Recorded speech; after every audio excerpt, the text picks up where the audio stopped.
Queridos amigos, este es un vídeo especial, vamos a decir, que tiene que ver con una necesidad que ha surgido, o me ha surgido, a raíz de algunas críticas que han suscitado un vídeo anterior en el que hacía yo personalmente una revisión, como siempre con esta mirada directa en la masculinidad, de un fragmento de un discurso de Pablo Iglesias en el que él mencionaba explícitamente, sus palabras eran que la socialización del joven varón se producía en la familia de mano de las madres, donde se presentaba a la madre como agente socializadora o agente socializador del machismo y la misoginia del joven varón. Las críticas que he recibido, más o menos amables, han sido, algunas no tanto, han tenido que ver con una especie de señalamiento de que yo lo había descontextualizado el vídeo y que en el fondo ese fragmento no eran sus palabras y que Pablo Iglesias pensaba como yo. Bien, yo he revisado la conferencia donde está insertado este fragmento, que en su momento yo no había visto, yo solo había visto el fragmento concreto y que para mí era más que suficiente como para cuestionarlo, ¿no? En cualquier caso, ante vamos a decir, la crítica de que yo lo podría haber descontextualizado, sí que he buscado, me han pasado la conferencia y la vamos a revisar de alguna manera, pretendo revisarla para ver si aplica mi rectificación o no. Bueno, es un ejercicio personal también de autorrevisión, porque yo meto la pata muy a menudo, y a ver si ha sido en este caso también, o podría haber sido en este caso. La conferencia dura hora y media y lo que voy a traer aquí es exclusivamente la parte que pone en contexto lo que Pablo Iglesias dijo sobre las madres, y vamos a ver si se soporta la misma mirada que hice en su momento en el vídeo o hay que hacer algún cambio, ¿de acuerdo? Empezamos escuchando a Pablo Iglesias. Un italiano sardo que tenía el cuerpo así deforme y una biografía muy interesante y que probablemente ha sido una de las cabezas más lúcidas del siglo XX, Antonio Gramsci, se planteó este problema. El problema el antecedente de esto es que está hablando de cómo la izquierda crea discurso, vamos a decir, marxista, y cómo él quiere incluir la aportación de Gramsci, que nos va a hablar de los conceptos de superestructura y los conceptos de hegemonía, ¿no? Y es desde ahí de donde Pablo Iglesias quiere hacer una revisión de cómo él ve que debe la izquierda posicionarse en esas estructuras de poder. el poder está solamente en la economía, el poder está solamente en el poder de clase, el poder está solamente en las relaciones de producción. Eso que los marxistas hemos entendido históricamente como la clave de todo, como la clave de la historia, las clases sociales, la propiedad privada de los medios de producción, la configuración de un sistema internacional que responde a una serie de intereses de clase, ¿eso es todo lo que representa el poder? Y dice no. Y piensa, leyendo a otro italiano del siglo XVI, a Nicolás Maquiavelo, dice: anda, pues Maquiavelo dijo una cosa muy interesante, cuenta la metáfora del centauro. Dice, el poder es como un centauro, tiene una dimensión coercitiva, una dimensión animal, pero luego tiene una dimensión humana, de este animal mitológico, mitad caballo, mitad ser humano. Esa dimensión humana es el consentimiento. Y del mismo modo que la parte animal opera en la estructura, opera, digamos, en esta definición que hemos hecho de cómo funciona la economía, cómo funcionan las clases sociales, hay otra parte que opera en la superestructura, en el consentimiento, que opera a través de dispositivos de producción ideológica. Bien, me detengo aquí porque esta introducción que hace Pablo Iglesias, o esta reflexión que hace basándose en Gramsci y probablemente también en estos posrevisionismos, ¿no?, Foucaultianos, sobre los conceptos de superpoder o de superestructura o de biopoder. Hago una detención aquí porque el análisis es absolutamente lúcido, vamos a decir, pero lo que es muy relevante es que para lo que nos ocupa, y aquí empieza el inicio de esta revisión del discurso de Pablo Iglesias, lo que nos ocupa es saber que este señor y yo, en esas estructuras de superpoder o esas superestructuras, para la parte que nos ocupa de la cuestión de la crítica profunda al patriarcado, a una mitad de una humanidad explotando y oprimiendo y violentando a la otra mitad de la humanidad, este señor y yo formamos parte del lado opresor. Por lo tanto, lo que va a decir ahora sobre el discursivo, la creación de discurso, somos nosotros los que construimos el discurso. Y en nuestra mirada alrededor del significado del consentimiento es una mirada de la otra parte. Y estamos interpretando, en el caso de la desigualdad hombre-mujer, desde el lado del opresor, cómo es el consentimiento del lado oprimido. Y esta es una primera temeridad en el posicionamiento del discurso del hombre cuando evalúa qué es el consentimiento del oprimido. Porque en este caso, ¿qué se supone que es el consentimiento de la mujer respecto a nuestra opresión, nuestra violencia y nuestra explotación?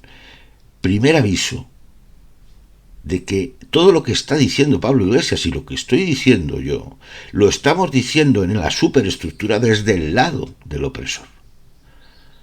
Y existe una metaanálisis de esta realidad, el sesgo de opresor. El sesgo de opresor. Pero Pablo Iglesias continúa. Es decir, la gente a veces está de acuerdo con las cosas. La gente se refiere a las mujeres, para el caso que nos ocupa. Están de acuerdo. A veces. Te dice, la gente aprende a pensar escuchando máquinas que le enseñan a pensar. ¿Cuáles son esas máquinas? Esas máquinas son la iglesia, esas máquinas es el teatro, esa máquina es el cine, esa máquina es la familia, esa máquina es el Estado, son las instituciones de la sociedad civil. Siempre pongo el mismo ejemplito que podría servir para polemizar. Atentos, que lo llama ejemplito y está hablando de la socialización, obviamente. Esas máquinas socializadoras de las que habla, esas estructuras de superpoder, o superestructuras de poder, por encima de el análisis histórico, ¿no? Esas va a entrar ahora precisamente en lo que nos ocupa del vídeo, va a describir cómo está funcionando esa superestructura con un ejemplito, según él. Es un ejemplito que en realidad es un gran ejemplo del proceso feminista, pero lo llama ejemplito. Con la charla anterior del debate que se produce en este país a propósito de si las mujeres, el debate en las Cortes Republicanas, tenían que votar o no tenían que votar. El debate famoso entre Clara Campoamor y Victoria Kent. La que ha pasado a la historia como la buena de la película es Clara Campoamor y la pobre Victoria Kent ha pasado. Según su criterio, la que ha pasado a la historia como la buena de la película es Clara Campoamor y la pobre Victoria Kent. Eso es aportación suya. La pobre Victoria Kent. A la historia como la mala de la película, porque Victoria Kent no tenía tan claro que hubiera que dejar votar a las mujeres y Clara Campoamor sí. Y uno dice, pero qué machista eres, Victoria Kent, ¿por qué no quieres dejar votar a las mujeres? Tú que eres representante en estas Cortes. Y parece que la buena es Clara Campoamor. Y Victoria Kent dice, es que las mujeres en este país controlan lo que piensa la Iglesia y las mujeres van a votar en contra de ellas mismas. Y en las siguientes elecciones ganó la... Yo necesito recordar de nuevo que es un hombre que está analizando y generando discurso, pensamiento y posicionándose alrededor de un debate que se produce entre dos mujeres alrededor del voto, del derecho al voto. Y su mirada es un juicio androcéntrico, indiscutiblemente, no puede ser de otra manera, sobre lo correcto y lo incorrecto. No es una mirada hacia los que no les dejábamos votar, que éramos nuestros antepasados masculinos. es un cuestionamiento y un juicio sobre lo correcto e incorrecto entre dos mujeres que debaten en el Congreso si es adecuado o no que las mujeres voten o no. La pregunta es, ¿qué demonios hacemos nosotros cuestionando desde nuestra mirada, desde nuestra posición, cómo resuelven ellas el lado oprimido? ¿Por qué no dedicamos el esfuerzo al lado opresor? En cualquier caso, insisto, se trata de un metacuestionamiento del discurso de Pablo Iglesias. CEDA. Cualquier historiador un poco formado diría, ya, pero no ganó la CEDA porque votaran las mujeres. Hay otra serie de elementos que explican esto. Pero más allá de lo que ocurriera históricamente, es muy interesante el planteamiento. Es decir, las mujeres en este país son más conservadoras a principios de los años 30 que los hombres, por una razón muy sencilla. Bueno, nunca son razones sencillas las que explican esto, pero el peso ideológico de la Iglesia Católica es determinante para entender lo que las mujeres piensan, incluso contra ellas mismas. Los valores... Bien, justo aquí empieza el fragmento del vídeo que yo cuestionaba.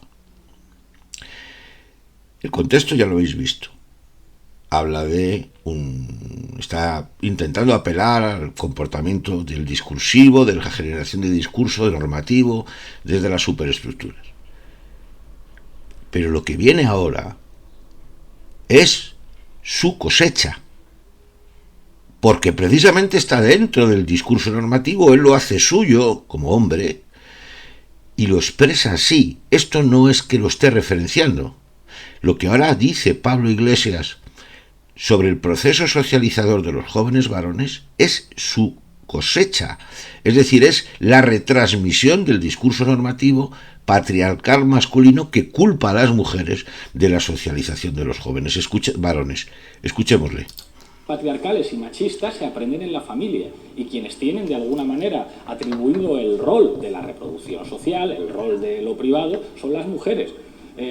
Son las mujeres las que enseñan a ser machistas a sus hijos, los que le dicen a la hermana que ella tiene que ayudar a recoger la mesa y al hermano que se tranquilice, que se quede quieto. Quien tiene que aprender a zurcir calcetines es en todo caso la hermana y nunca el hermano. Son dispositivos de reproducción social que operan así. ¿Qué tiene que ver esto con la política? Bien, insisto, no hay nada que rectificar a mi vídeo anterior. Precisamente está autocontenido en lo que él mismo está expresando. Cómo él se convierte en discursivo normativo de la superestructura patriarcal, reafirmando algo que no es cierto. Que no es cierto. Que está en el imaginario social porque le conviene a la masculinidad, que es culpar a las madres de que la socialización del joven varón, ellas son agentes socializadores y que son ellas las que construyen hombres machistas y misóginos, o principalmente, o que tienen... Y eso, como decía en el vídeo anterior, es mentira. El joven varón no es socializado por sus madres. La mujer sí, pero el joven varón no. El joven varón, en un entorno familiar donde la madre es, vamos a decir, consciente el machismo, como decir, consciente la explotación, pero el joven varón tiene de referencia a su padre. La ejemplarización del joven varón la realiza su padre, su entorno masculino y por supuesto todo el entorno social. Y el joven varón además va a continuar, aunque sea progresista y de izquierdas, escuchando a Pablo Iglesias, diciendo, es verdad, la culpa de mi socialización masculina es de mi madre.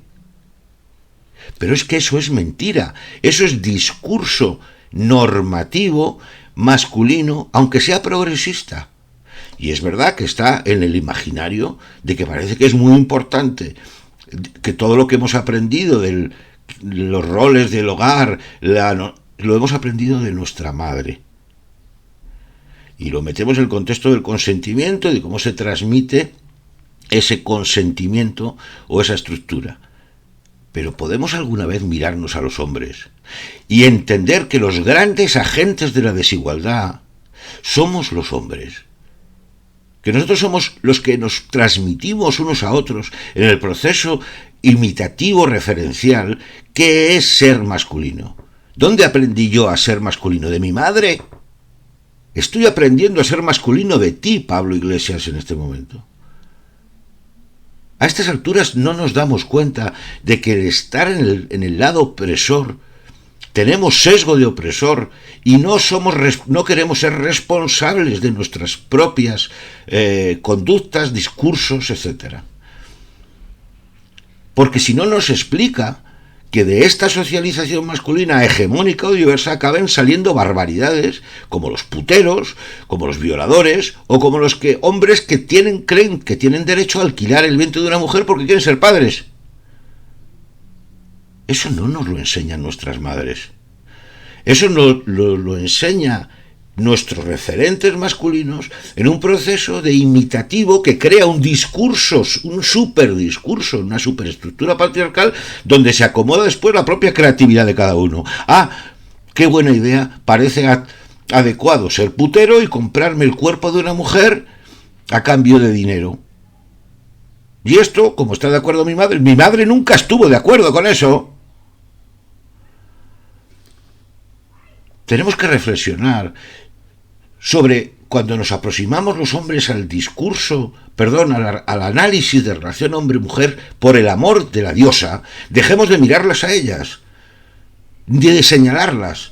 Es el lado oprimido. Jamás señalarías a los negros pues cómo se defienden de su racismo.